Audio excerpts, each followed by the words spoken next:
ठीक है, तो थोड़ा पेशेंस रखना क्योंकि कुछ कॉम्प्लिकेटेड चीजें हैं। थ्योरी है, सिर्फ थ्योरी पढ़ना है, कोई न्यूमेरिकल्स पूरा नहीं करेंगे, सिर्फ थ्योरी, ओनली थ्योरी। एक डेरिवेशन है हल्का फुल्का, मैं उसका आपको आइडिया देना चाहता हूँ। ठीक है, मैं पूरा पूरा डिराइव नहीं करूंगा, पूरा डेरिवेशन में बहुत लंबा समय लग जाएगा, 1.5-2 घंटे लग जाएंगे।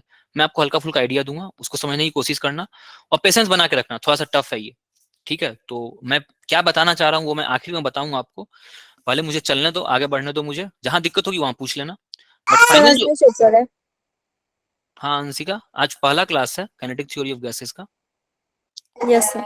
ना, तो मुझे आगे बढ़ने दो। जहां इसमें जो मैं समझा रहा हूँ उसमें कोई दिक्कत हो रही है तो पूछना, कहीं कोई दिक्कत हो रही है तो।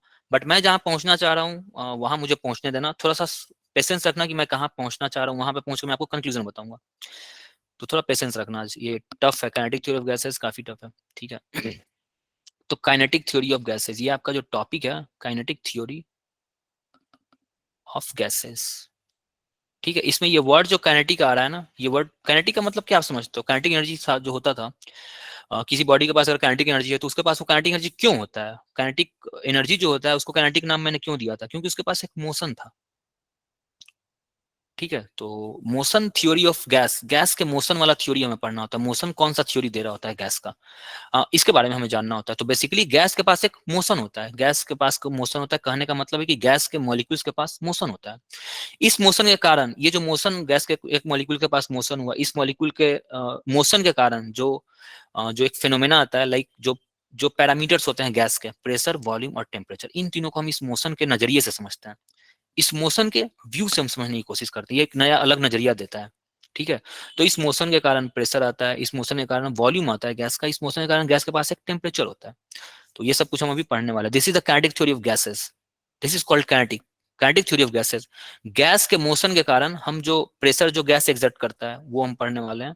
गैस एक वॉल्यूम एक्वायर करता है, क्यों? क्योंकि उसके पास एक मोशन है, सिर्फ और मोशन, यहां से शुरुआत है, दिस इज स्टार्टिंग, यहां से हम स्टार्ट कर रहे हैं और ये सब कुछ हम जो है ना प्रूफ करते चलेंगे।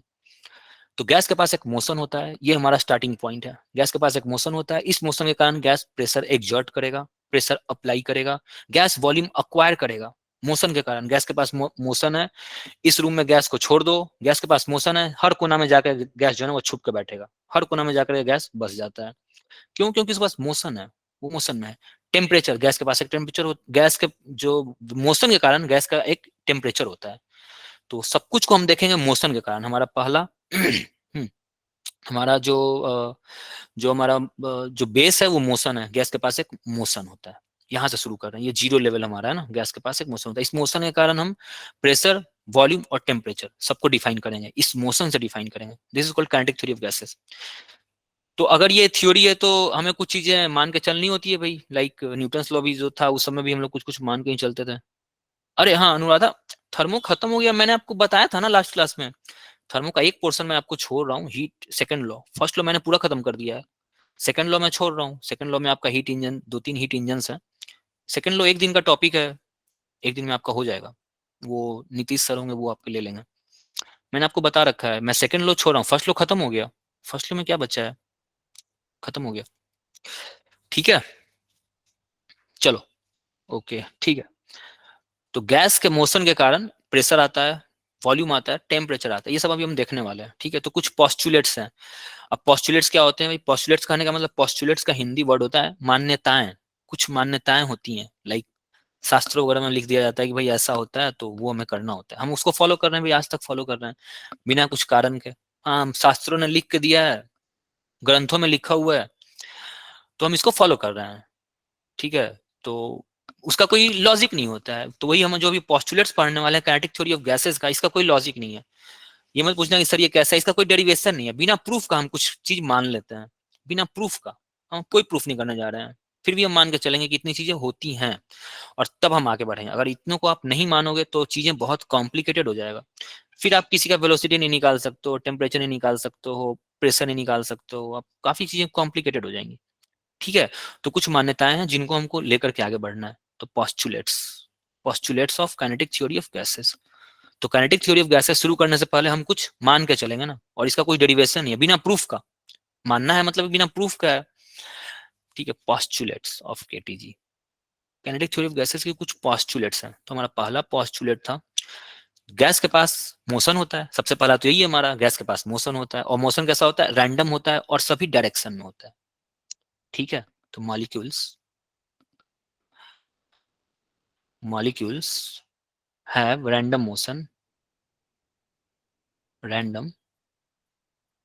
Motion in all directions. ठीक है, सारे डायरेक्शंस में, जो इस रूम में जितने मॉलिक्यूल्स हैं, सभी डायरेक्शन में वो भ्रमण कर रहे हैं, विचरण कर रहे हैं, घूम रहे हैं। ठीक है, molecules have random motion in all directions, सभी डायरेक्शन में मॉलिक्यूल्स क्या हो रहे होंगे, घूम रहे होंगे। अब इसको एक्सप्लेन अगर करने के लिए बोलोगे, तो मान लो कि ये अगर ये क्यूब है, ये बॉक्स है ना, जिस बॉक्स में मैंने गैस को रखा हुआ है, तो मैं रैंडम मोशन की बात कर रहा हूँ, तो गैस के पास एक रैंडम मोशन होगा, कुछ भी v। ठीक है, तो रैंडम मोशन किसी सभी डायरेक्शन में, कोई भी डायरेक्शन में आप एज्यूम कर सकते हो, कोई भी डायरेक्शन में, लाइक कहीं भी एक स्पेस में कोई वेलोसिटी, यहाँ पे पार्टिकल है, वो पार्टिकल क्या है, इस डायरेक्शन में मूव कर रहा है। तो इसको सॉल्व कैसे किया करते थे, कुछ आइडिया है कि आप लोग, वेलोसिटी को हम लोग motion in a space, space के मोशन को हम कैसे एक्सप्लेन करेंगे, मोशन इन अ प्लेन हम लोग कैसे एक्सप्लेन करते थे भाई, अगर इस प्लेन में यहाँ पे बॉडी है, ये ओरिजिन है, तो अगर ये एक्स एक्सिस है, ये प्लस एक्स है और ये माइनस एक्स है, बॉडी क्या कर रहा है, कोई पार्टिकल यहाँ पे है, वो इसी मोशन में इधर उधर घूम रहा है। ठीक है, या तो इसमें हम क्या, ये दिस इज रेक्टिलिनियर मोशन, ये कैसा मोशन है, ये एक रेक्टिलिनियर मोशन होता है, rectilinear motion in a straight line is called rectilinear motion. ठीक है, इसके लिए आप तीन फॉर्मूले डिराइव करते हो क्या, motion in a straight line के आपने तीन फॉर्मूले डिराइव किए होंगे, एस बराबर U T plus half A T square, V square बराबर यू स्क्वायर प्लस 2 as, और v बराबर u प्लस ए टी। आपने ये तीन फॉर्मूले आपने डिराइव किए होंगे, और ये तीनों फॉर्मूले किसके दिए थे, motion in a straight line के लिए थे। ठीक है, तो मोशन स्ट्रेट लाइन, कोई पार्टिकल अगर मूव कर रहा है, तो आप ये तीनों फॉर्मूला अप्लाई कर लेना, सब कुछ मिल जाएगा आपको, स्पीड, वेलोसिटी, टाइम मिल जाता है, एक्सीलरेशन मिल जाता है, डिस्टेंस मिल जाता है, सब कुछ मिल जाता है। ये मोशन इन स्ट्रेट लाइन था। मोशन इन प्लेन में आप क्या करते थे भाई, याद है, ये अगर मेरा एक्स एक्सिस होता था, ये मेरा वाई एक्सिस होता था, किसी पार्टिकल को आपने प्लेन में प्रोजेक्ट किया था, projectile motion, that is a motion in plane. Motion in plane का सबसे अच्छा एग्जांपल क्या है, प्रोजेक्टाइल मोशन है। तो किसी पार्टिकल को अगर आपने स्पेस में, स्पेस बोले तो ये स्पेस में नहीं, प्लेन में अगर आपने प्रोजेक्ट किया with velocity v at an angle theta with horizontal, कुछ आपने ऐसे प्रोजेक्ट किया होगा, तो इसका जो मोशन होता है, वो इसका एक मोशन है, इसका मोशन एक प्लेन में होता है ना, ये प्लेनर मोशन होता है, ये कुछ इस तरह से आएगा। इसका मोशन प्लेन का मोशन क्यों होता है भाई, क्योंकि इसके हर पॉइंट का एक्स और वाई दोनों चेंज करता है, एक्स और वाई, यहाँ का एक्स और वाई, यहाँ का एक्स और वाई, यहाँ का एक्स और वाई, यहाँ का एक्स वाई, हर पॉइंट का एक्स वाई आपका चेंज कर रहा है, हर पॉइंट पे इसका एक्स और वाई चेंज करता है। इसका मोशन रेक्टिलिनियर क्यों कहलाता है, वन डायमेंशन क्यों कहलाता है, क्योंकि हर पॉइंट पे सिर्फ एक्स चेंज कर रहा है ना, एक्स चेंज कर रहा होगा, और वाई में तो ये मूव ही नहीं कर रहा है, ये एक लाइन पे आगे पीछे कर रहा है। तो एक लाइन को एक्सप्लेन करने के लिए मेरे पास एक्स एक्सिस काफी होता है, कोई भी एक एक्सिस काफी होता है, this is called rectilinear motion. ठीक है, दूसरे अगर आप प्लेन की बात करोगे, तो हर पॉइंट पे जो है ना, इसका क्या चेंज हो रहा होता है, इसका एक्स एक्सिस और वाई एक्सिस दोनों चेंज कर रहा होता है। ठीक है, इसका आपने हर पॉइंट पे एक्स और वाई दोनों आपने बता दिया, इस पॉइंट पे भी आपने एक्स और वाई चेंज कर दिया, इस पॉइंट पे भी आपने एक्स और वाई चेंज कर दिया, हर पॉइंट पे आप क्या कर रहे हो, इसका एक्स वाई चेंज कर रहे होते हो। ठीक है, तो इस तरह के मोशन को क्या कहते हैं, हम प्लेन मोशन बोलते हैं, plane motion, motion in plane, जो आप लोग पढ़ चुके हैं प्रोजेक्टाइल मोशन में। इसके लिए आप क्या करते थे भाई, कुछ याद आ रहा है, इसके लिए आप करते क्या थे, इसका प्रोसेस क्या होता था, अगर कोई प्रोजेक्टाइल को अपने v वेलोसिटी से एट एन एंगल थीटा अगर आपने थ्रो किया हुआ है, तो आप क्या करते थे, इसका वेलोसिटी एक बार इस तरफ तोड़ते थे x के लॉन्ग, और एक बार y के लॉन्ग तोड़ते थे। x के लॉन्ग आप v cos थीटा तोड़ते थे, y के लॉन्ग आप v sin थीटा तोड़ते थे, और बाकी इन सबको आप भूल जाते थे, फिर ये सब फिर आपके किसी काम के नहीं रह जाते थे। ठीक है, अभी आपके ये किसी काम के नहीं रह गए, खत्म, गायब, सब गायब हो गया, मेरे किसी काम का वो कोई इन्फॉर्मेशन किसी काम का नहीं रह गया। ठीक है, मैंने एक प्लेन के मोशन को, एक प्लेन के प्रॉब्लम को, ये प्लेन में था विथ एन एंगल थीटा, एक प्लेन के प्रॉब्लम को मैंने दो नए प्रॉब्लम में तोड़ दिया, दो नए प्रॉब्लम में ब्रेक कर दिया, दो नए स्ट्रेट लाइन प्रॉब्लम में मैंने ब्रेक कर दिया। और अगर ये दो नया स्ट्रेट लाइन का प्रॉब्लम रिजॉल्व हो गया, तो अब मैं ये तीनों फॉर्मूले एक बार इसके लिए अप्लाई करूंगा, और एक बार ये तीनों फॉर्मूले इसके लिए अप्लाई करूंगा, क्योंकि ये जो तीनों फॉर्मूले हैं, ये मोशन इन स्ट्रेट लाइन के फॉर्मूले हैं, इसको आप प्लेन में अप्लाई नहीं कर सकते हो। अगर ये प्लेन में कोई बॉडी आपने फेंका है, थ्रो किया आपने विथ वेलोसिटी v, और आप चाहो कि भाई मैं इन तीनों फॉर्मूले को यहाँ पे लगाऊं, तो आप तीनों फॉर्मूला अप्लाई नहीं कर सकते। ये तीनों फॉर्मूले आपको क्या बता रहे होते हैं, एक स्ट्रेट लाइन के मोशन को डिफाइन करते हैं, प्लेन के मोशन को ये तीनों डिफाइन नहीं करेगा ना। इसका मोशन क्या है भाई, प्लेन का मोशन है, ये मोशन है, इसके मोशन को ये कैसे डिफाइन करेगा, ये तीनों को आपने कैसे डिराइव किया होगा, याद है भाई कैसे डिराइव करते थे, स्ट्रेट लाइन का मोशन होता था, उसको आप डिराइव करते थे, तो ये तीनों की एक लिमिटेशन है, एक कांस्टेंट है, एक मजबूरी है, आपको इन तीनों के लिए स्ट्रेट लाइन चाहिए। ये तो प्लेन में जा रहा है, इसका हर पॉइंट पे एक्स चेंज कर रहा है, हर पॉइंट पे वाई चेंज कर रहा है, एक्स चेंज कर रहा है, वाई चेंज कर रहा है, हर पॉइंट पे एक्स वाई दोनों चेंज कर रहा है। इसमें क्या होता था, इसमें या तो एक्स चेंज करेगा, हर पॉइंट पे एक्स चेंज करेगा, एक ही एक्सिस चेंज कर रहा है। इन तीनों में ये तीनों फॉर्मूले आप अप्लाई कर लो, एक बार में अप्लाई कर सकते हो। इसमें आपकी मजबूरी होती है, आप नहीं अप्लाई कर सकते हो। आप क्या करते हो, इसको तोड़ते हो, इसको तोड़ते हो, उसके बाद इसको भूल जाते हो, इसका कोई काम ही नहीं रहता है, एकदम खत्म। इसके बाद आप फॉर्मूला सर ये डिराइव। फॉर्मूला फिर से एक्सप्लेन कर दीजिए। ये तीनों फॉर्मूले जो आप निकालते हो, ये तीनों फॉर्मूला एक मोशन के लिए निकाला जाता है। जब भी आपने इंटीग्रेट करके निकाला होगा या तो एरिया से निकाला होगा, दो मेथड से डिराइव होता है। तो ये तीनों फॉर्मूले आपके एक्स, या तो एक्स के लिए आप निकालोगे एक्स बराबर U X T plus half A X T square निकालोगे, या तो फिर आप वाई के लिए निकालोगे Q Y T plus half A Y T square निकालोगे। ये आपकी मजबूरी है, ये आपका कंपल्सन है, ये एक मोशन के लिए डिफाइन होता है। उसी तरह से V square V X square बराबर U X square plus two A in X direction into X होता है। वी वाई में अगर आप इसी फॉर्मूले को यूज करना चाहते हो, V Y square plus U Y square plus two A Y into Y होता है। ये आपकी मजबूरी है, दोनों फॉर्मूले को आप एट अ टाइम प्लेन में अप्लाई नहीं कर सकते हो। पता चला कि ये जो मोशन जो डिस्क्राइब हुआ, इन दोनों में फॉर्मूले को अप्लाई करते फिर रहे हैं, क्योंकि हर पॉइंट का एक्स अलग चेंज हो रहा है, वाई अलग चेंज हो रहा है। इस पॉइंट का एक्स चेंज कर गया, वाई चेंज कर गया, इस पॉइंट का एक्स चेंज कर गया, वाई चेंज कर गया। लाइन में क्या फैसिलिटी होता है, लाइन में सिर्फ एक चीज चेंज होता है, वी स्क्वायर इक्वल्स टू क्या लिखे सर? वी स्क्वायर बराबर यू एक्स स्क्वायर। ये फॉर्मूला जो हमारे पास कॉमन फॉर्मूला क्या होता है, वी स्क्वायर बराबर U square plus two A S, ये हमारे पास जनरल फॉर्मूला है। अगर आपको एक्स में चाहिए तो हर जगह एक्स लगा दो, अगर आपको वाई में चाहिए तो हर जगह वाई लगा दो। इस तरह से हम इसको डिफाइन करते हैं। तो प्लेन के प्रॉब्लम को आपने क्या कर दिया, दो नए स्ट्रेट लाइन में तोड़ दिया। क्यों, क्योंकि प्लेन के लिए ये तीनों फॉर्मूले में अप्लाई नहीं कर सकता था, इन तीनों फॉर्मूले को अप्लाई आप एक लाइन पे कर सकते हो। तो मैंने प्लेन को क्या कर दिया, लाइन में तोड़ दिया। उसके बाद मैं भूल गया, मुझे अब इससे मतलब ही नहीं रह गया, कोई मतलब नहीं है इससे मुझे। अब मैं कहाँ गया, अब मैं दो नए प्रॉब्लम मैंने जनरेट कर दिए। दो नए प्रॉब्लम कैसे जनरेट किए हैं भाई दो स्ट्रेट लाइन के नए प्रॉब्लम जनरेट किए। क्या हो गया, हाँ, एक एक्स एक्सिस के लॉन्ग एक स्ट्रेट लाइन में पार्टिकल जा रहा है और एक पार्टिकल वाई में जा रहा है, और इन दोनों की मदद से आप क्या निकालते थे, आप रेंज निकालते थे, आप हाइट निकालते थे, आप टाइम ऑफ फ्लाइट निकालते थे, और आप इक्वेशन ऑफ ट्रेजेक्ट्री निकाला करते थे। ये चार चीजें आप निकाला करते थे, ठीक है। तो ये दो डायमेंशन में कुछ ऐसे सॉल्व किया जाता है। थ्री डायमेंशन में जब आप आओगे तो आप क्या करोगे, थ्री डायमेंशन में कोई भी एक वेलोसिटी आपने दे दिया, कोई भी रैंडम, ये भी क्या था, एक रैंडम वेलोसिटी आपने दे दिया था ना, रैंडम वेलोसिटी, ठीक है।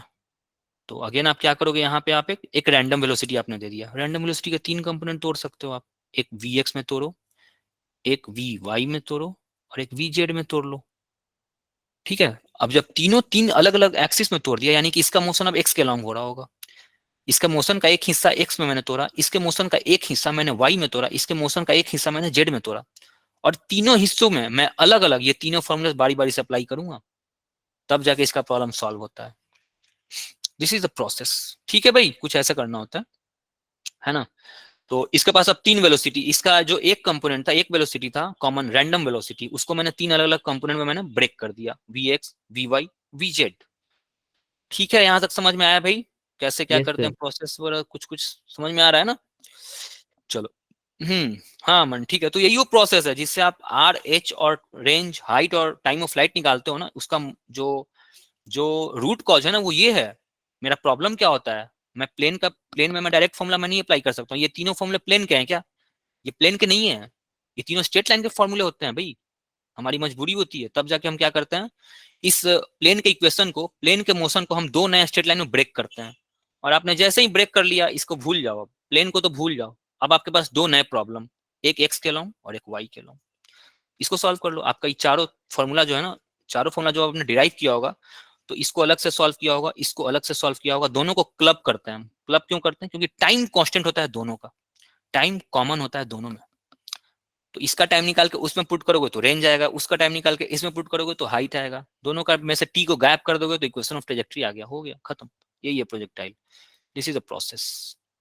बट ये इसका प्रोसेस है, ये एक्चुअल प्रोसेस है जो आप लोग करते आए हो अभी तक।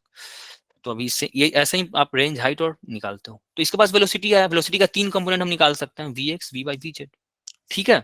चलो अब आते हैं molecules have random motion in all directions. ठीक है, कोई भी एक डायरेक्शन आपने ले लिया, उसको सॉल्व करने के लिए आप क्या करोगे, उसको एक्स में तोड़ोगे, वाई में तोड़ोगे और जेड में तोड़ोगे। हमारा दूसरा पोस्टुलेट क्या है? ठीक है, दूसरा पोस्टुलेट है भाई, molecules have negligible size, negligible size in comparison to their separation. उनके उनके सेपरेशन की तुलना में उनका साइज जो होता है ना वो बहुत छोटा होता है, in comparison to their separation. ठीक है, ये दूसरा हमारा रहा। हमारा तीसरा क्या है भाई? तीसरा क्या है, जो अब तक जो पढ़ते आओ, क्या पढ़ते आओ भाई? अगर इस डब्बे में मॉलिक्यूल रखा हुआ है, सब तक अब तक पूरा यही पढ़ते आओ ना, जो पूरा सॉलिड में ही पढ़ के आओ। मैकेनिकल प्रॉपर्टी जो सॉलिड में जो ठोक पीट के हम लोग देखते थे, इसको जब आप खींचते थे, इस पेन को अगर मैं खींचता था तो हल्का सा खींचता हूँ, अगर छोड़ देता था तो ये वापस अपना जगह एक्वायर कर लेता था, है ना? याद है स्ट्रेस स्ट्रेन को हम लोग डेवलप करते थे, हुक्स ने अपना लॉ दिया था। ये अगर आप इसमें Huxley. स्ट्रेन, हाँ, अगर आप इसको स्ट्रेन करोगे, हल्का सा इसको खींचोगे और छोड़ दोगे, तो इसके अंदर एक रीस्टोरिंग फोर्स डेवलप होता है, इस पेन के अंदर एक रीस्टोरिंग फोर्स डेवलप होता है। और जब आप ये एक्सटर्नल फोर्स को जब आप हटा देते हो, तो रीस्टोरिंग फोर्स जो इसके अंदर डेवलप कर चुका है, वो वापस से पेन के सारे मॉलिक्यूल्स को अपने जगह पे ले आता है। तो उसका कारण क्या होता था? ये रीस्टोरिंग फोर्स कहाँ से आता था? इस पेन के अंदर वो रीस्टोरिंग फोर्स कहाँ से आया जो इसको वापस से अपने शेप में वापस ले आता था? ठीक है, क्योंकि इस पेन के जितने भी मॉलिक्यूल्स होते हैं वो सारे मॉलिक्यूल्स एक दूसरे से बाउंडेड होते हैं बाई इंटर एटॉमिक फोर्सेस। याद है भाई? Molecular yes yes. जो सॉलिड्स को आप लोग जो पढ़ के आए हो, बल्क मॉडुलस, यंग्स मॉडुलस और शियर मॉडुलस, तीनों मॉडुलस क्यों डिफाइन होता था? क्योंकि उसका स्ट्रेस डेवलप जो होता था, जब आप एक्सटर्नल फोर्स को जब आप हटा लेते थे, तो ये जो बॉडी होता था वो अपना शेप को रीगेन कर लेता था। तो रीगेन करने का कारण क्या होता था? इसके अंदर के मॉलिक्यूलर फोर्सेस, जो मॉलिक्यूलर फोर्सेज होते थे, वापस से सारे एटम्स को अपनी अपनी जगह पे लेकर के चले आते थे, और ये पेन वापस से अपनी जगह पे चला आता है। तो हम गैस में मान के चलेंगे, गैस में हम ये मान के चलेंगे कि गैस पे कोई इंटर एटॉमिक फोर्स जो है ना, कोई मॉलिक्यूल एक दूसरे पे इंटर एटॉमिक फोर्स नहीं लगा रहा होगा, हम ये मान के चलेंगे। ठीक है, गैस के मॉलिक्यूल्स, ये मॉलिक्यूल्स और ये मॉलिक्यूल्स, दोनों के बीच में इंटर एटॉमिक फोर्स होगा, जरूर होगा, नहीं होने का सवाल ही नहीं है, डेफिनेटली होगा। हम क्या करेंगे, इसको इग्नोर करके चलेंगे। ठीक है, कौन सा फोर्स हम लेंगे? इस फोर्स को हम इग्नोर करेंगे। हम फोर्स कौन सा काउंट करेंगे? हम कॉलिजन वाला फोर्स काउंट करेंगे। अगर ये मॉलिक्यूल यहाँ पे है, ये मॉलिक्यूल यहाँ पे, तो दोनों कोलाइड भी करेगा। ठीक है, इन दोनों कोलाइड भी करेंगे ना भाई, कभी ना कभी आकर के कहीं ना कहीं कोलाइड करेंगे। ये गैस मॉलिक्यूल वॉल से कोलाइड करेगा। ठीक है, तो कॉलिजन जहां जहां होगा, वो वाला फोर्स जो है ना, ड्यू टू कॉलिजन, उसको हम कंसीडर करेंगे। और मॉलिक्यूलर फोर्स जो अट्रैक्शन है, मॉलिक्यूलर फोर्स ऑफ अट्रैक्शन किसी से दो मॉलिक्यूल के बीच में, उसको हम पूरी तरह से निगलेक्ट करके चलेंगे। वेरी इंपॉर्टेंट पॉइंट, इसका हम लोग यूज करने वाले हैं आगे भाई। ठीक है, बहुत ही इंपॉर्टेंट पॉइंट है, इसका हम यूज करेंगे आगे। चलो, molecules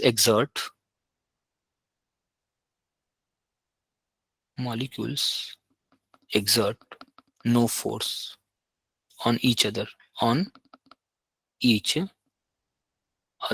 or on the walls or on the walls। walls का मतलब जिस कंटेनर में उसको रखे हो, walls, except due to collision, except due to collision. Collision के अलावा हम और कोई फोर्स कंसीडर नहीं करेंगे, सिर्फ और सिर्फ कॉलिजन हमारा कंसीडरेशन होगा। और हम मान के चलेंगे इस रूम में जो गैस पार्टिकल्स हैं, मॉलिक्यूल्स है, वो घूम फिर तो रहे हैं, बट वो दोनों मॉलिक्यूलर फोर्स ऑफ अट्रैक्शन से बंधे हुए नहीं है। ठीक है, चलो, ये इंपॉर्टेंट है ये पॉइंट। चौथा पॉइंट को होगा, क्या होगा? ऑल कॉलिजन्स, जितने भी कॉलिजन्स हम अभी देखने वाले हैं, all collisions are perfectly elastic. सारे के सारे कॉलिजन हम क्या मान के चलेंगे? Perfectly elastic. ठीक है, जितने भी कॉलिजन्स अगर होंगे एटम से एटम्स के बीच में, एटम से वॉल के बीच में, उन सबको हम क्या मान के चलेंगे? Perfectly elastic collision. Perfectly elastic से आप क्या समझते हो भाई? बताओ। सर ई से वो जो ई जो होता है वो sir no change of energy. या एनर्जी भी कंजर्व रहेगा। परफेक्टली इलास्टिक का मतलब होता है एनर्जी भी कंजर्व रहेगा और मोमेंटम भी कंजर्व रहेगा। परफेक्टली इनइलास्टिक का हमने एक एग्जांपल देखा था, एक न्यूमेरिकल दिखा था मैंने। तो परफेक्टली इनइलास्टिक का मतलब होता है एनर्जी कंजर्व नहीं होता है, लेकिन मोमेंटम कंजर्व होता है, एनर्जी का लॉस होता है वहां पे। वो याद है, दो बॉडी था, दोनों टकराया था, तो टकराने के बाद हीट पैदा होता है, फ्रिक्शन आता है, फ्रिक्शन से हीट पैदा होता है।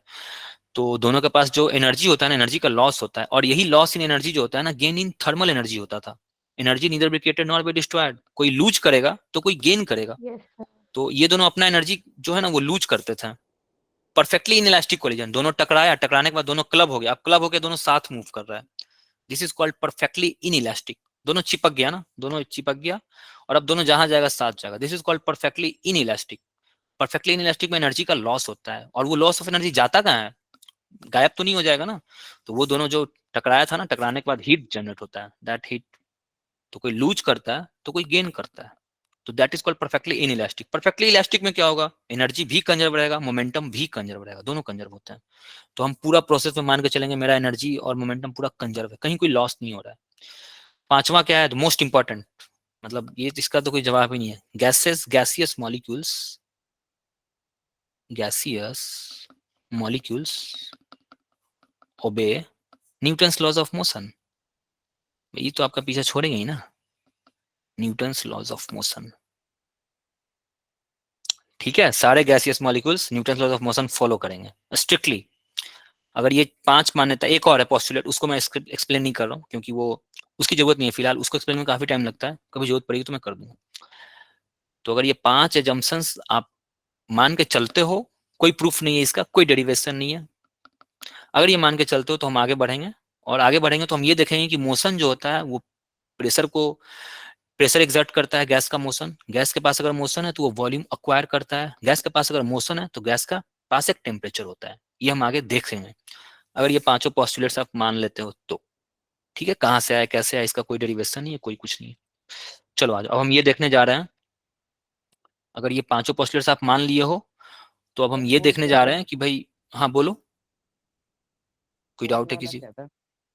फोर्थ वाला, सारा कॉलिजन इलास्टिक होगा, all collisions are perfectly elastic, सारे कॉलिजन्स इलास्टिक होंगे ना, यानी एनर्जी भी कंजर्व रहेगा, मोमेंटम भी कंजर्व रहेगा।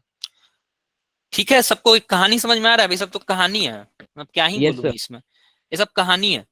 पांचों, अगर ये पांचों पोस्टुलेट्स अगर आप एग्री करते हो कि हाँ भाई ऐसा होता होगा, तो हम आगे बढ़ेंगे, आगे बढ़ेंगे तो हम ये प्रूफ कर देंगे। इसके बाद ये पोस्टुलेट्स के बाद आप जो दिक्कत होगा वो आगे दिक्कत नहीं होगी, बट यहाँ तक ये पोस्टुलेट्स तो आपको मान के चलने होंगे, इसका कोई डेरिवेशन नहीं है, कोई प्रूफ नहीं है, पोस्टुलेट्स है, मान्यताएं हैं। मान्यता क्या होती है भाई, अलग अलग धर्मों का अलग अलग मान्यता है, अलग अलग संस्कृतियों का अलग अलग मान्यता है। सर ये थर्ड फेज से बता दीजिए ना।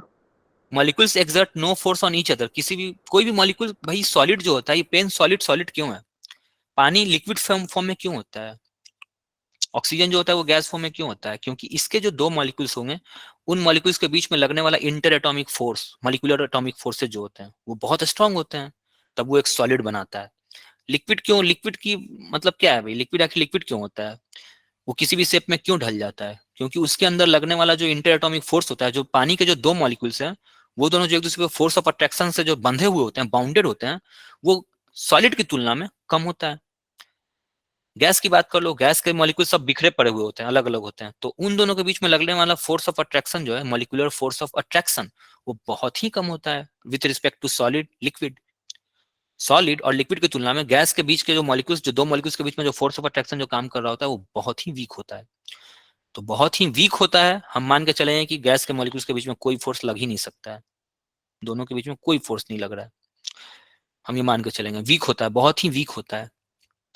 ठीक है, सॉलिड्स क्यों सॉलिड होते हैं भाई, ये इतने कॉम्पैक्ट क्यों है, क्योंकि इसके जो भी मॉलिक्यूल्स है ना अंदर, ये मॉलिक्यूल्स बहुत ही आई मीन बहुत ही स्ट्रांग मॉलिक्यूलर फोर्स से बंधे हुए हैं, तब जाके एक सॉलिड का फॉर्मेशन करते हैं। लिक्विड में ये वाला मॉलिक्यूलर फोर्स कम होता है, गैस में बहुत कम होता है, मतलब जब दोनों किसी फोर्स से बंधे हुए हैं ही नहीं तो घूम रहा है सब भाई आपस आपस में। ये सॉलिड सॉलिड क्यों है, क्योंकि इसके मॉलिक्यूल्स बंधे हुए हैं, सारे मॉलिक्यूल्स एक दूसरे से टाइटली बाउंडेड होते हैं। ठीक है, चलो आ जाओ आगे बढ़ते हैं। तो ये 5 पोस्टुलेट्स हैं सर इंपॉर्टेंट। फिफ्थ में क्या लिख, gaseous molecules obey Newton's laws of motion, ये वेरी इंपॉर्टेंट, ये तो भाई ये तो आपका पीछे छोड़ेगा ही नहीं। गैसियस मॉलिक्यूल्स ओबे, ओबे मतलब फॉलो करते हैं, ओबे आज्ञा मानते हैं, न्यूटन्स लॉज ऑफ मोशन का ये आज्ञा मानते हैं। ठीक है, ये काफी कॉलिजन एक बार और बता दो। कॉलिजन, हाँ कॉलिजन का क्या है कि भाई एक बॉडी अगर दो बॉडी दोनों से टकरा रहा होगा, ठीक है, कॉलिजन अगर अगर और ये परफेक्टली इलास्टिक है, कहीं ना कहीं जाकर के ये टकराएगा, मान लो टकरा गया होगा भाई, यहाँ पे टकरा गया होगा, टकरा करके दोनों रिबाउंड होगा, एक सॉलिड से मान लो ये दीवार है ना, ये दीवार है, ठीक है, यहाँ से एक बॉडी चलना शुरू कर रहा है विथ वेलोसिटी v, जाके इसको टकराएगा, ठीक है, यहाँ पे टकराया, टकरा के बाद ये रीबॉन्ड करेगा क्या, ये रीबॉन्ड करेगा यहाँ से। तो अगर ये Yes, sir. Collision perfectly elastic है, ये जो कॉलिजन हो रहा है वॉल के बीच में और बॉल के बीच में, इस बॉडी के बीच में और वॉल के बीच का अगर कॉलिजन अगर आप इलास्टिक मान के चलते हो, तो जिस वेलोसिटी से ये टकराता है उस वेलोसिटी से ये लौट के आएगा, कोई वेलोसिटी का लॉस नहीं होगा। और अगर आप इसको इनइलास्टिक मान लोगे तो कुछ ना कुछ लॉस होगा, सेमी इलास्टिक कह लो मान लोगे, और अगर परफेक्टली इलास्टिक मान लोगे तो ये जाके चिपक जाएगा इसको। ठीक है, तो अगर कॉलिजन इलास्टिक होता है ना, इलास्टिक अगर कॉलिजन होता है इलास्टिक, तो इसका मोमेंटम भी कंजर्व होता है और साथ साथ एनर्जी भी कंजर्व होता है। अगर इलास्टिक मान के चलोगे तो इलास्टिक, और अगर कॉलिजन इन इलास्टिक हुआ ना, हल्का सा भी इन इलास्टिक हो गया, तो एनर्जी कंजर्व नहीं रह जाएगा, एनर्जी कहाँ चला जाएगा, थोड़ा सा एनर्जी का हिस्सा हीट में कन्वर्ट हो जाता है, थर्मल एनर्जी पैदा होता है, दोनों के बीच में टक्कर होती है, फ्रिक्शन पैदा होता है, और थोड़ा सा एनर्जी जो होता है उसका ना वो हीट में चला जाता है, हीट पैदा कर देता है, तो एनर्जी का लॉस हो जाता है। बट मोमेंटम फिर भी कंजर्व रहेगा ना, मोमेंटम फिर भी कंजर्व रहता है। ठीक है, तो ये 6 पोस्टुलेट्स हैं, इंपॉर्टेंट। हमारा जो हम मान के चलेंगे, जो कॉलिजन हो रहा होगा ना वॉल के साथ, जो अगर मॉलिक्यूल्स कोई वॉल को हिट करता है, तो हम मान के चलेंगे कि वो इलास्टिकली हिट करेगा, परफेक्ट इलास्टिक होगा, उस पर कोई हिट पैदा नहीं होने जा रहा है, जितना से 5 से टकराएगा और 5 से वो वापस आ जाएगा। This is completely elastic, perfectly elastic का मतलब। चलो आ जाओ, अब हम एक डेरिवेशन की तरफ बढ़ रहे हैं। वो 5 मान्यताएं, 5 पोस्टुलेट्स, अगर आप एग्री कर रहे हो तो हम आगे बढ़ रहे हैं। तो ये हमारा वॉल था भाई, ये हमारा ट्यूब था। ये 5वां जो था ना, इसका न्यूटन्स लॉ जो ओबे कर रहा है, ये बहुत इंटरेस्टिंग है भाई, ये बहुत इंटरेस्टिंग है, न्यूटन्स लॉ जो ओबे कर रहा है, मतलब लाइक ये फैसिनेटिंग है। जैसे कि आपने आपने अगर फ्लूइड पढ़ा होगा, फ्लूइड में आपने अगर स्पीड ऑफ इफ्लक्स आप निकाले होगे, स्पीड ऑफ इफ्लक्स आप कुछ ऐसे निकाले, ये कंटेनर था, इसमें पूरा पानी भरा रहता था, यहाँ पे एक नोजल होता था, यहाँ का वेलोसिटी आपने निकाला होगा, velocity of efflux, EFFLUX, velocity of efflux आप निकाले होगे, इसका value Yes, sir. Root 2GH. 2gh by 1 minus V2 square by V1 square आया होगा, ये कुछ आया होगा ना। सर ये नहीं था, रूट 2GH था। एक्चुअल ये होता है √2gh अप्रोक्सीमेटेड होता है, ये एक्चुअल वाला होता है। इसके पास वेलोसिटी कुछ है और इसके पास कुछ वेलोसिटी V1 है, मान लो V1 से नीचे ड्रॉप करता है, तो ये फ्लूइड है ना। तो सोचो कि ये सब आप कहाँ से आ रहा है, ये सब न्यूटन्स लॉ से ही तो आ रहा है। तो ये काफी फैसिनेटिंग था, मतलब फ्लूइड में भी मैं न्यूटन्स लॉ लगाता हूँ। फ्लूइड से पहले आप क्या पढ़ के आओगे, एक ब्लॉक रहता था, ब्लॉक को आप फोर्स लगाते थे, ये मूव करके यहाँ पे आता था, तो ये सब मजा आता था। हाँ भाई, लगता था कि न्यूटन्स लॉ तो लगना ही चाहिए। मैं ये सब पढ़ रहा था ना, तो मुझे ये काफी अजीब लगा था कि भाई मैं फ्लूइड में भी न्यूटन्स लॉ अप्लाई कर रहा हूँ। मतलब मैं टीचर्स वगैरह से ये सब डिस्कस होता था कि सर फ्लूइड में भी क्या हम न्यूटन्स लॉ अप्लाई कर लेते हैं क्या, सॉलिड ब्लॉक मुझे तो दिख रहा है, ये ब्लॉक पे आप फोर्स लगाओगे मूव करेगा आगे जाएगा, बट ये फ्लूइड पता नहीं कैसे अंदर में बिहेव कर रहा होगा, इसको आप एक एक सॉलिड की तरह आप कैसे ट्रीट करके इसको सब कुछ करके हम लोग आगे बढ़ रहे होते हैं। तो ये सब काफी फैसिनेटिंग लगता है सब, इसलिए पहले ही आपको बता दिया जाता है कि न्यूटन्स लॉ इसमें ओबे होगा, सारा गैस न्यूटन्स लॉ ओबे करेगा। ठीक है, ताकि कोई कंफ्यूजन ना रहे। चलो अब यहाँ पे आते हैं, आ जाओ। इसके पास वापस से एक वेलोसिटी होगा, एक रैंडम वेलोसिटी होगा ना v। रैंडम को 3 पार्ट में तोड़ देंगे हम, किसी को एक ओरिजिन मान लेते हैं, कहीं भी एक पॉइंट को हम ओरिजिन मान लेते हैं, इसको मैं ओरिजिन मान लेता हूँ।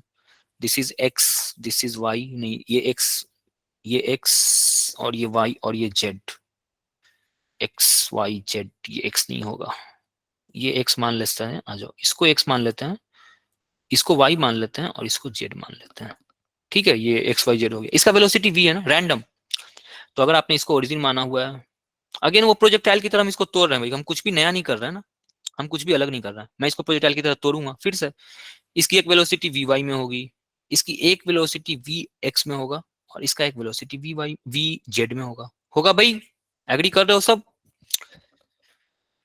बताओ भाई। Yes sir. ठीक है, तो अगर इसका एक वेलोसिटी y डायरेक्शन में है, कहने का मतलब है कि ये अगर y डायरेक्शन है, ये अगर y डायरेक्शन होगा, इसका y डायरेक्शन अगर ये होगा, ये पीछे का दीवार है इसका, इसके पीछे ये दीवार है और इसके आगे एक ये दीवार है। ठीक है, ये बॉडी यहाँ से मान लो वी वाई वेलोसिटी से ये मूव करना शुरू कर रहा है, सपोज कर लो ये आएगा आएगा यहाँ आएगा, इस दीवार को हिट करेगा क्या, बताओ भाई। ये वेलोसिटी से अगर मूव कर रहा है, इसके सामने जो भी एक दीवार आएगा वो उसको हिट करेगा, हिट करने के बाद ये किसी वेलोसिटी से हिट कर रहा है वी वाई से, अगर मैं मान के चल रहा हूँ कि ये कॉलिजन इलास्टिक है, तो ये लौट के भी जाएगा तो वी वाई वेलोसिटी से लौट के जा रहा होगा। एग्री? क्लियर है भाई सबका? Yes, sir. Yes sir. ठीक है, ये वी वाई वेलोसिटी से हिट करेगा, जो कोलिजन मैंने मान रखा है वो परफेक्टली इलास्टिक मान रखा है, तो लौट के जाएगा तो वी वाई से ही लौट के जाएगा। ठीक है, लौट के जाएगा, फिर ये पीछे वाला दीवार से टकराएगा, इस दीवार से टकराएगा तो ये वी वाई स्पीड से टकरा रहा होगा, लेकिन जब लौट के वापस आएगा तो ये अगेन वी वाई से आएगा। ठीक है, आएगा या नहीं आएगा भाई? बताओ, क्योंकि परफेक्ट फिर से ये जो कॉलिजन है ये परफेक्टली इलास्टिक मैंने मान रखा है, तो कभी कितना बार टकरा ले ये वी वाई लूज नहीं करने जा रहा है। ठीक है, हम आगे बढ़े ना। चलो, अगर ये इसको हिट कर रहा है और ये लौट के जा रहा है तो इसका चेंज इन मोमेंटम कितना होगा भाई? बताओ। ये दीवार था, ये दीवार को अगर ये हिट कर रहा है, यहाँ से आया, इसको हिट किया, इसका मास, हाँ इसका मास m है, इसका वेलोसिटी vy है, लौट के ये फिर से vy से आ रहा है, तो चेंज इन मोमेंटम कितना हो जाएगा?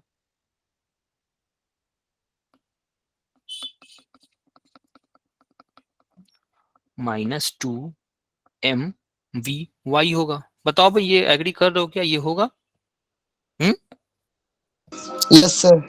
होगा ना? सब एग्री कर रहे हो भाई? चेंज इन मोमेंटम क्या होता है? फाइनल सर माइनस ये कैसे इनिशियल। होगा? देखो, यहाँ से ये ब्लॉक गया, ये मास इसका m था, इसकी स्पीड vy थी, यहाँ से टकराया, ये बॉडी था, टकराया, टकरा करके वापस आ रहा है, इसका मास m है, इसका वेलोसिटी vy है। ठीक है, जाते टाइम कोई एक कन्वेंशन ले लो आप, या तो इधर वाले को आप पॉजिटिव ले लो और या इधर वाले को निगेटिव ले लो, कोई जबरदस्ती नहीं है, किसी का मन है इसको निगेटिव लेने का, निगेटिव ले लो, कोई फर्क नहीं पड़ता। चलो, तो इसका मोमेंटम इधर जा रहा है, तो इसका इनिशियल मोमेंटम कितना है? इनिशियल मोमेंटम कितना है भाई? मास टाइम्स वेलोसिटी होता है। इसका इनिशियल मोमेंटम बताओ भाई। Final momentum, sorry, final momentum क्या हो गया भाई? Final m/2 sorry momentum vy M V Y with minus sign आएगा ना, ये माइनस साइन आएगा, Yes, sir. क्योंकि ये लौट रहा है, इसका डायरेक्शन मोमेंटम का इस तरफ है ना, दिस इज मोमेंटम। मेरा जो momentum is a vector quantity, यही तो मैं आपको समझा रहा था उस दिन, यही तो मैंने गलती की थी, याद है? मैंने इसी सवाल में उस दिन गलती कर दी, मैंने इसको भी पॉजिटिव लेकर के सॉल्व कर दिया था, आंसर आ ही नहीं रहा था, तो दिमाग से स्किप कर गया था कि भाई इलास्टिक वाले में सर। इनइलास्टिक था वो, परफेक्टली इनइलास्टिक कोलिजन था, इलास्टिक कोलिजन नहीं था। Yes sir, in elastic, sorry. हाँ, इनइलास्टिक था। तो ये मैंने इसको ही मैंने पॉजिटिव मान के सॉल्व कर दिया था, वो आ ही नहीं रहा था आंसर, तो मैं खुद ही कुछ बैच में पढ़ाने के बाद मुझे एहसास हुआ कि मैं गलती कहाँ कर रहा हूँ। होता क्या कि जब समझाने जाओ तो ये सब चीजें थोड़ा सा मिस कर जाता हूँ। तो ये लौट के आया, तो इसका मोमेंटम ये होगा। चेंज इन मोमेंटम में क्या लिखता हूँ भाई? Change in momentum. चेंज का मतलब क्या हुआ? चेंज मैंने आपको हमेशा बताया, ये फाइनल माइनस इनिशियल होता है ऑलवेज, कोई डाउट मत रखना इन चीजों में भाई। फाइनल माइनस इनिशियल, फाइनल की वैल्यू है -m vy minus m vy, initial ये है, फाइनल ये है, ये आ गया -2m vy। ठीक है, क्लियर है यहाँ तक? अभी मैं एक फॉर्मूले पे पहुंच रहा हूँ, तो सब पेशेंस बना के रखना ना, अभी एक फॉर्मूले पे मैं पहुंच रहा हूँ, बस ये मेरा एक और टर्म है इसके बाद। चलो, तो ये मोमेंटम लगाया, लौट के आया। ठीक है, अब ध्यान से देखो, ये जो पार्टिकल था, ये मॉलिक्यूल, अभी मैं इस कंक्लूजन में पहुंचने वाला हूँ ना, थोड़ा सा पेशेंस बनाना, बस 5 मिनट में मैं कंक्लूजन में पहुंच जाऊंगा। ये इसको आगे की ओर मूव किया, मूव करके फिर यहाँ से यहाँ लौटा, फिर यहाँ से यहाँ दोबारा लौटा, तो पहला एक कॉलिजन में कितना टाइम लगा होगा? मुझे बता सकते हो क्या? एक कॉलिजन में कितना टाइम लगा होगा? ये मेरा वॉल था, तो T1. ठीक है, T1 तो लगेगा ही, मतलब मैं बता रहा हूँ, अभी मैं बता रहा हूँ, एक मिनट। ये मेरा वॉल था, यहाँ से ये बॉडी चलना शुरू किया था vy से, पहली बार हिट किया होगा विथ वेलोसिटी vy, ये लौट के वापस गया होगा विथ वेलोसिटी vy, यहाँ से फिर ये लौट के आया होगा विथ वेलोसिटी vy। ठीक है, तो एक कॉलिजन के बाद जो दूसरा कॉलिजन हुआ, तो 2 कंजिक्यूटिव कॉलिजन में कितना टाइम लगा? अगर मैं इसका डिस्टेंस l दे दूं, तो इसकी वेलोसिटी vy है, बताओ भाई कितना टाइम लगा होगा? टाइम का फॉर्मूला vy क्या? upon l टाइम का फॉर्मूला होता है distance upon time by velocity. ठीक है, बताओ भाई, दुर्गा समझ में आ रहा है आपको? Shreya, Pushpa, Yes, sir. Anuradha, Yes, sir. है ना? थोड़ा बहुत डिफिकल्ट है, बट थोड़ा समझो, कोशिश करो समझने की। आप लोग मोमेंटम, अगर आपकी क्लैरिटी उतनी अच्छी है नहीं, मुझे पता है, तो थोड़ा सा आपको दिक्कत हो रहा होगा, बट यही है, मोमेंटम तो हम नहीं पढ़ा सकते ना भाई, पता चला पीछे जाके मोमेंटम पढ़ा रहा है, थोड़ा सा कुछ रटने की कोशिश करो, आपको ये सब रिवीजन तो करवाया ही जाएगा। तो टी जो आता है वो डिस्टेंस बाय वेलोसिटी। डिस्टेंस कितना हुआ भाई, एक बार ये वापस जा रहा है फिर वापस आ रहा है, 2 टाइम्स का डिस्टेंस हो गया है ना। ये एल गया, ये एल गया और फिर ये एल आएगा, तो ये हो जाएगा 2L। और वेलोसिटी हमेशा, वेलोसिटी कांस्टेंट है ना, Vy, ठीक है, दिस इज टी। अब एक और टर्म आपने पढ़ा होगा, एक और चीज आपने पढ़ रखा होगा, न्यूटन्स लॉ ऑबे कर रहा है ना भाई, गैस क्या करता है, न्यूटन्स लॉ ऑबे करता है ना।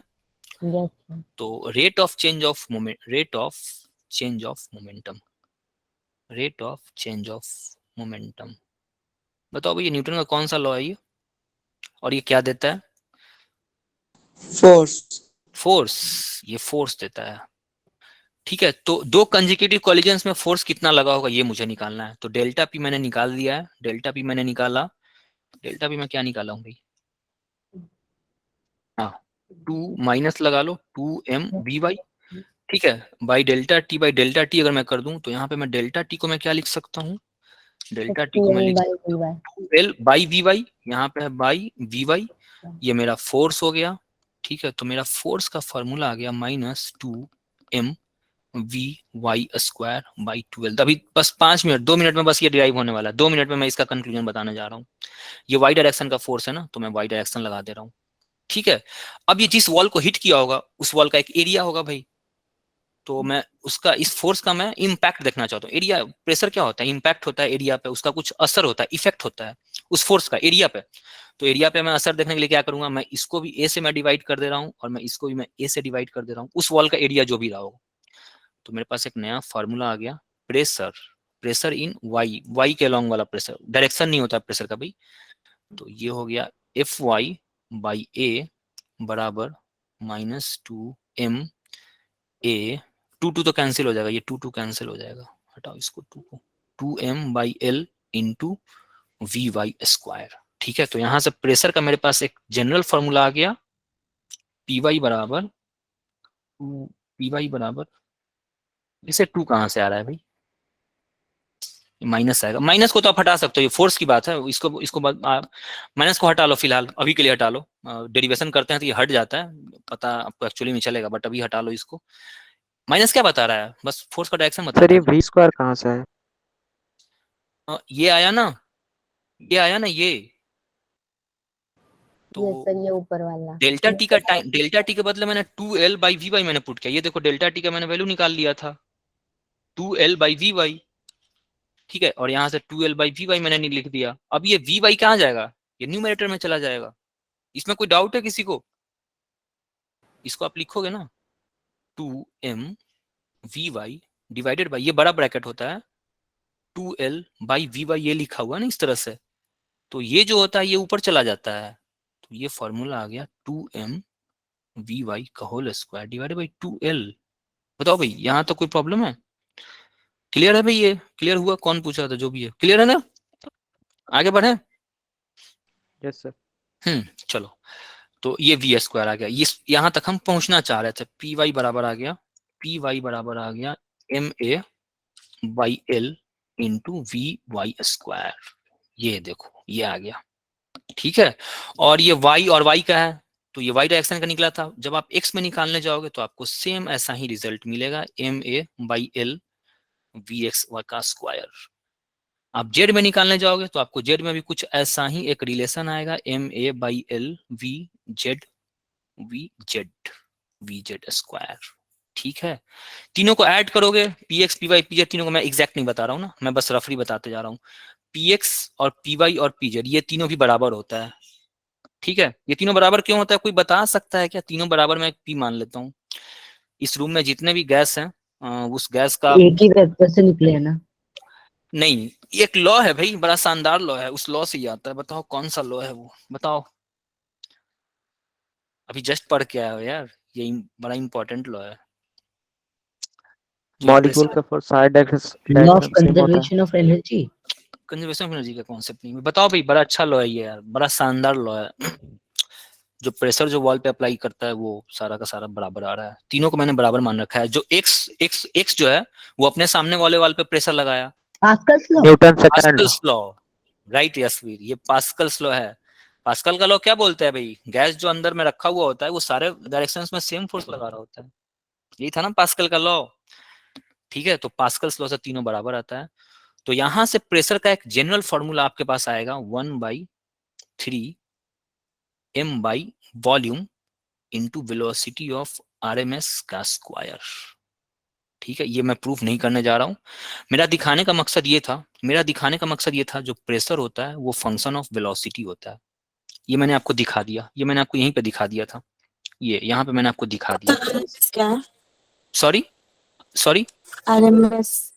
रूट मीन स्क्वायर स्पीड होता है, इसको हम लोग बोलते हैं रूट मीन स्क्वायर वेलोसिटी। ठीक है, this is V square VRMS, इसको VRMS बोला जाता है। अब ये सवाल ये उठता था, जैसे मैं आपको, अगर मैं इस फॉर्मूले को मैं क्यों बताना चाह रहा था, मैं इग्नोर करने की सोच रहा था कि मैं कुछ भी नहीं बताऊंगा, लेकिन जब हम लोग, याद है प्रीवोस्ट हम लोग पढ़ते थे, प्रीवोस्ट ने बोला था कि जो रेडिएशन का जो रेट होता है, रेट ऑफ रेडिएशन जो होता था वो कुछ प्रोपोर्शनल होगा टी पे, पता नहीं टी का कितना पावर होगा वो नहीं पता था, प्रीवोस्ट ने नहीं बताया था। प्रीवोस्ट ने बताया था कि रेडिएट जो करेगा ना वो फंक्शन ऑफ टी होगा, जिसका टेम्परेचर ज्यादा होगा वो ज्यादा करेगा, कम होगा वो कम करेगा, ये बताया था प्रीवोस्ट ने। स्टीफंस फिर आया था, स्टीफंस ने रेट को एग्जैक्ट बताया था, वो T⁴ पे वेरी करता है, ये स्टीफंस ने एग्जैक्ट बताया था। तो सवाल मैंने आपको बताया था, उस समय मैंने आपको पूछा था कि भाई ये 4 ही क्यों आता है, ये 5 क्यों नहीं आ गया, ये 7 9 10 क्यों नहीं आ गया, ये 3 क्यों नहीं आ गया, 2 या 1 क्यों नहीं आया, ये 4 ही क्यों आया था। ठीक है, तो ये हाँ स्टीफेंस का एक एक्सपेरिमेंट था जिसको आगे चल के बोल्ट्जमैन ने थ्योरेटिकली भी प्रूफ कर दिया। तो फिर से जब मैं आपको डायरेक्ट ये फॉर्मूला पहले मैंने सोचा था कि डायरेक्ट फॉर्मूला मैं आपको बता देता हूँ, ये वाला यहाँ से शुरू करते हैं। बट फिर सवाल यही है कि प्रेशर जो होता है, प्रेशर एक गैस का प्रेशर और वेलोसिटी का रिलेशन में वो स्क्वायर से क्यों वेरी कर रहा है वो क्यूब से क्यों नहीं वेरी किया। टेम्परेचर 4 से वेरी किया था तो वेलोसिटी भी 4 से वेरी कर जाता, क्या दिक्कत है भाई। वेलोसिटी 5 से वेरी कर जाता, वेलोसिटी 1/v से वेरी करता, velocity directly proportional to v square क्यों आ रहा है, ये स्क्वायर टर्म कहाँ से आया। तो ये मुझे लगा कि आपको एक बार बताना चाहिए, क्योंकि प्रीवोस्ट वगैरह में तो मैं आपको क्या बता, प्रीवोस्ट ने बोला था कि हाँ जिसका टेम्परेचर ज्यादा होगा वो ज्यादा रेडिएट करेगा, कम होगा कम रेडिएट करेगा। स्टीफंस ने क्या किया था, स्टीफंस ने इसको एग्जैक्ट लेकर के आया था, जो रेडिएशन का रेट होगा वो T⁴ होगा, ये स्टीफंस लेकर के आया था प्रैक्टिकली एक्सपेरिमेंटली, जिसको बोल्ट्जमैन ने आगे थ्योरेटिकली प्रूव भी कर दिया था। तो सबसे बड़ा प्रॉब्लम ये हो रहा था, मैं सोचा था कि मैं यहाँ से आगे बढ़ूंगा, ये हमारा यहाँ से स्टार्ट होता है काइनेटिक थ्योरी ऑफ गैसेस, यहाँ से स्टार्ट होता है, इससे पहले तो सब बकवास था, मतलब आप लोग कर रहे हो तो करो अदरवाइज मत करो, बट ये जो है ना ये एग्जैक्ट है। इस फॉर्मूले से हम आगे बढ़ते हैं, ठीक है। तो इस फॉर्मूले में मैं आपको सब कुछ इसके नहीं, पीछे वाली शीट दिखा दीजिए। हाँ मैं इस फॉर्मूले आपको सब कुछ नहीं बता रहा था, मैं इस फॉर्मूले से आपको सिर्फ ये प्रूफ करना चाह रहा हूं कि प्रेशर जो होता है ना वो फंक्शन ऑफ वेलोसिटी होता है। जो काइनेटिक थ्योरी ऑफ गैसेस का जो जो कहानी का जो हिस्सा था, मैंने आपको बोला था ना what is kinetic theory of gases, आपसे पूछा जाए काइनेटिक थ्योरी ऑफ गैसेस क्या होता है, तो काइनेटिक वर्ड का मतलब मोशन होता है। गैस के पास एक मोशन हुआ, इस मोशन के कारण गैस के पास एक प्रेशर आएगा, गैस के पास एक वॉल्यूम आएगा, गैस के पास एक टेम्परेचर आएगा, वो मैंने आपको दिखा दिया कि प्रेशर वो वॉल्यूम के कारण, वेलोसिटी के कारण, गैस के पास एक वेलोसिटी था, मोशन था, इसके कारण क्या आया, प्रेशर आया। अभी आप आगे देखना गैस की वेलोसिटी के कारण टेम्परेचर भी आएगा, आगे हम लोग देखेंगे। ठीक है, समझ में आया भी kinetic theory of gases. Sir next slide दिखाएंगे एक बार। सर यह MA/L है, वो सर हाँ यहाँ पे तो M तो बाई L ही होना चाहिए ना। वो वॉल्यूम में कैसे चेंज हो गया। सर आपने यहाँ पे वॉल्यूम फोर्स बाई एरिया किया तो उस तरफ भी तो अपॉन में एरिया आना चाहिए ना, मल्टीप्लाई में। नहीं आएगा एरिया मल्टीप्लाई में, नहीं आएगा, ये बेस आप ना गलत कर रहे हो, ये नहीं आएगा, देखो कैसे नहीं आएगा, नहीं आएगा, वो नहीं आएगा, सीओ नहीं आएगा। फोर्स बाई एरिया अगर मैं लिख रहा हूँ हाँ यशवीर मैं तुम्हारे सवाल पे आ रहा हूँ, यशवीर तुम्हारा सवाल मुझे याद है, मैं उस पे आ रहा हूँ। 2m bx by bx square by 2l, और ये द होल बाई a है ना, तो अब जो होगा ना अनिस, ये जो पोर्शन है ये नीचे आएगा, और उसमें क्या हुआ था 2l बाई vx था, और ये मेरा मेन बट्टा था, बट्टा कौन मेन है ये आपको ढूंढना पड़ेगा, ये मेन बट्टा है। तो होता क्या है a by B by C by D होता है, ये मेरा मेन डिवीजन है। तो इसका फॉर्मूला होता है a बाई, अगर ये मेन है तो ये वाला नीचे आएगा और ये वाला जो है ना ये ऊपर जाता है। तो ये सब आपको, दिस इज द बेसिक। तो a बाई बी, ठीक है, और c यहाँ पे रहेगा और ये d ऊपर जाता है, ये नियम है, ठीक है। तो मेन बट्टा ये है, मैंने f बाई a किया हुआ है और मैंने ये बाई a किया हुआ है, तो ये जो है ना, ये पोर्शन को अब नीचे आना पड़ेगा। दूसरे वाले में क्या किया था मैंने, वहां देखो, वहां मैंने क्या किया है, वेलोसिटी को मैंने क्या कर दिया था, ये वाला 2m बाई, ये मेरा मेन बट्टा है ना, ये मेन वाला है, देखो यहाँ पे ध्यान से, ये देखो delta P by delta T, delta P, ये डेल्टा पी था ऊपर वाला, by 2l by V Y आया है, by 2l by V Y, ये मेरा मेन बट्टा है। अब ये जो है ना, ये ऊपर जाएगा, this is equals to 2m V Y square, यहाँ पे पहले से वी वाई बैठा हुआ था, डिवाइडेड बाई 2l कैंसिल हो गया, ये आ गया m V Y square by l। समझ में आया अनीस? बताओ बताओ, और कोई है जो, किसी को डाउट है कब कौन नीचे से ऊपर चला जा रहा है, ऊपर से नीचे कौन चला आ रहा है? ये फॉर्मूला है, इस फॉर्मूले को याद रखो, दिस इज अ फॉर्मूला। बट्टा आपको पकड़ना पड़ेगा भाई, कौन सा बट्टा, रियल वाला बट्टा आप किसके कर रहे हो, ये सब चीजें आपको पकड़ में आनी चाहिए। हाँ पुष्पा बताओ, कोई स्लाइड आप, बोलो और कोई। Sir T equal to distance upon volume कैसे हुआ है? डिस्टेंस अपन वॉल्यूम कहाँ है बताओ, कौन वाला में हो रहा है बोलो। टी इक्वल टू किधर है बताओ, वो स्टेप तो बताओ मुझे। ये वाला बात कर रहे हो क्या, यहाँ पे बात कर रहे हो, इस फॉर्मूले की बात नो कर रहे सर। हो? किधर बात कर रहे हो बताओ, किधर बात कर रहे हो? वॉल्यूम तो कहीं है नहीं, ये वेलोसिटी है, ये सब कुछ वेलोसिटी है, this is velocity, a small v is velocity और कैपिटल V बराबर वॉल्यूम, ये दोनों में अंतर आप समझो। चलो अब पूछो, कहाँ पूछ रही हो, क्या बताओ बताओ बताओ, कहाँ पूछ रही हो, अब बताओ तो मैं एक्सप्लेन कर रहा हूँ। सर से पहले। फिर यशवीर के सवाल पे आऊंगा मैं, यहाँ पे यस सर। ये वेलोसिटी है, वॉल्यूम नहीं है, ये वेलोसिटी है। Okay sir. तो ये कैसे आई, ये मैं बताऊं, यस सर। सिंपल है, बताना क्या, ये और ये देखो, यहाँ पे ये पहली बार हिट किया होगा, वी वाई से लौट के यहाँ से गया होगा, वी वाई से गया होगा, मुझे वो टाइम बताओ जब ये लौट के गया, हिट करके दोबारा इस वॉल को ही टकराया होगा, मुझे वो टाइम चाहिए जब यहाँ से दोबारा इसको हिट करेगा, पहला बार तो हिट किया, तो दो कंजिक्यूटिव कॉलिजन के बीच का मैं टाइम निकालना चाह रहा हूँ, जिसकी मदद से मैं फोर्स निकालूंगा। दो लगातार जो कॉलिजन हुए हैं, उन कॉलिजन के बीच का टाइम मुझे बताओ, ताकि मैं फोर्स निकाल सकूं। तो ये यहाँ हिट किया, हिट करने के बाद ये वापस जाएगा और वेलोसिटी कभी नहीं चेंज करेगा, क्योंकि सारा कॉलिजन इलास्टिक है, ये वाला इलास्टिक, ये सब कुछ इलास्टिक होने वाला है, तो वी को चेंज मत करना ना, ये हमारा जम्पसन है, हम मान के चल रहे हैं कि कॉलिजन सारा इलास्टिक होगा। तो अब ये यहाँ से वी वाई से लौटेगा, वी वाई से लौट के आया, इसको हिट किया यहाँ पे, और यहाँ से यहाँ तक आने में उसने एल डिस्टेंस तय कर लिया होगा, एक बार एल तय कर लिया, ठीक है। चलो यहाँ पे आया, फिर इसको हिट किया, हिट करने के बाद फिर ये इसको वापस लौटेगा, यहाँ से वापस लौटना शुरू करेगा, और ये वापस लौटते लौटते लौटते लौटते यहाँ पे फिर दोबारा हिट करेगा, तो गया और आया, दोबारा जो हिट किया था मुझे इसका टाइम चाहिए, तो टाइम कितना हो जाएगा, एक बार क्या करेगा ये डिस्टेंस बाई टाइम, एक बार V X V Y L by V Y use करेंगे, पहले बार के लिए जब गया तब, फिर जब लौट के आएगा तो फिर एक बार L by V Y apply करेंगे हम लोग। सर माइनस नहीं लगेगा? माइनस क्यों लगेगा, टाइम वेक्टर क्वांटिटी है क्या, time yes vector sir. Quantity add है क्या, टाइम को वेक्टोरियली ऐड करते हैं क्या, टाइम को अलजेब्रिकली ऐड करते हैं भाई, कुछ भी मिल जाए हम ऐड कर देंगे, टाइम में वेक्टर कहाँ से आ गया भाई। Yes sir. ठीक है, वेक्टर आ भी गया तो क्या कर लोगे, वेक्टर आएगा तो क्या करोगे आप, अगर वेलोसिटी में आप माइनस लगाओगे तो आप एल में भी तो माइनस लगाओगे, डिस्प्लेसमेंट भी तो उल्टा हो जाएगा, तो भी ये कट जाएगा भाई, ये भी सोच लेना था आपको, लगा लेना, क्या फर्क पड़ेगा।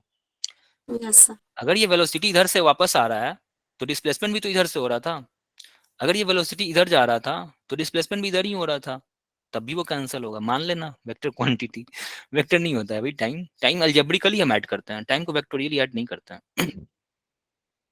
चलो ये क्लियर है, अब ये आ गया टाइम, क्या टाइम बराबर 2l बाई वी वाई, बताओ भाई क्लियर है, और कोई डाउट है किसी को तो पूछो, यशवीर में आ रहा हूँ, यशवीर तुम्हारे सवाल,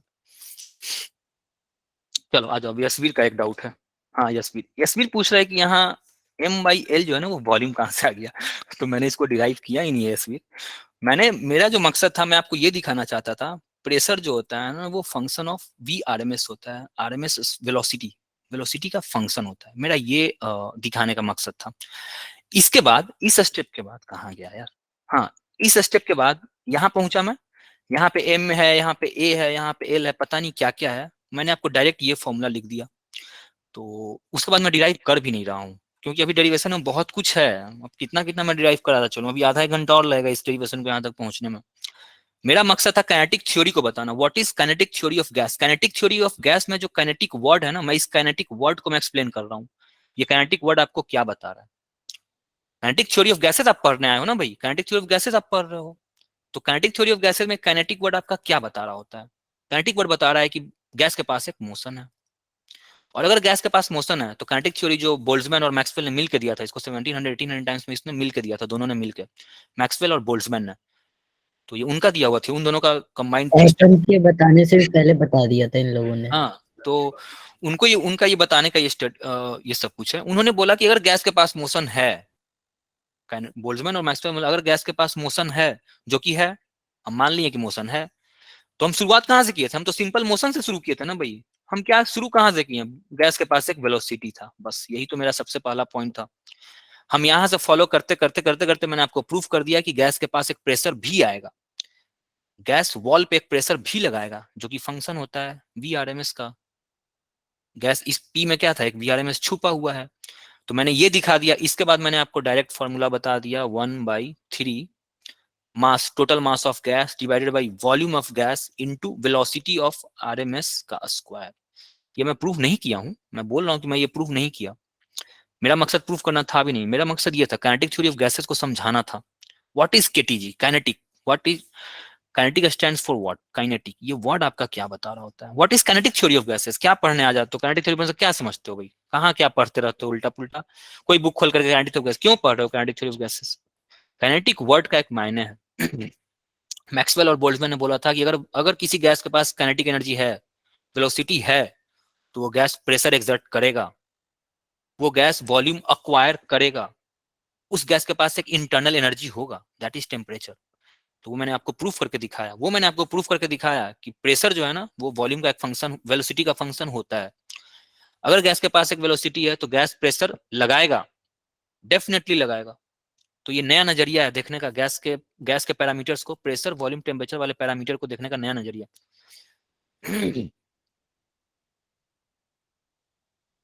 ठीक है, क्लियर है भाई। चलो आगे यस बढ़ते हैं। सर। ठीक है, तो आज का क्लास ओवर करते हैं। अगली, अब ये थ्योरी खत्म हो गया, अगले क्लास से सिर्फ फॉर्मूले पे चलेंगे और कुछ नहीं है इसमें रखा हुआ। ठीक है, चलो, थैंक यू। बोलो किसी को कुछ डाउट है और तो। यशवीर क्लियर हुआ आपका। मैं ये फॉर्मूला डिराइव नहीं कर रहा था यशवीर, मैं वी कहाँ से आया मैं ये आपको नहीं बता रहा हूँ, ठीक है सर, क्लियर हो गया। और ये एम टोटल मास कहाँ से आ जाता है ये भी मैं आपको नहीं बता रहा हूँ। इसमें भी 1 घंटा और लगेगा, इस सबको डिराइव करने जाऊंगा। तो मैं बस आपको ये फील कराना चाहता था कि भाई देखो, काइनेटिक थ्योरी ऑफ गैसेस बोलता क्या है, आखिर काइनेटिक थ्योरी ऑफ गैसेस क्या पढ़ते हो, कहाँ पढ़ते रहते हो, क्या क्या पढ़ते रहते हो, क्यों पलटते हो, kinetic theory of NCERT book खोल के क्या देखते हो, क्या समझते हो। तो मैं आपको वो बताना चाह रहा था कि अगर गैस के पास मोशन है तो गैस प्रेशर एक्सर्ट करेगा, गैस वॉल्यूम अक्वायर करेगा, गैस के पास एक इंटरनल एनर्जी होगा। ये सब चीज हमने देखा। ये फॉर्मूला मैं डिराइव नहीं कर रहा हूँ, ये फॉर्मूला आप रटो। यहाँ से शुरू करेंगे, अब यहाँ से मैं शुरू करने वाला था, मैंने पहले सोचा था कि चलो यहाँ से शुरू करते हैं, बट फिर वही वी स्क्वायर कहाँ से आ रहा है, मुझे लगा कि आपको थोड़ा बहुत आइडिया होना चाहिए, इसलिए मैं कहा कि चलो एक क्लास जाएगा तो जाएगा। ठीक है, अगली क्लास से सिर्फ न्यूमेरिकल्स करना है। चलो, थैंक यू।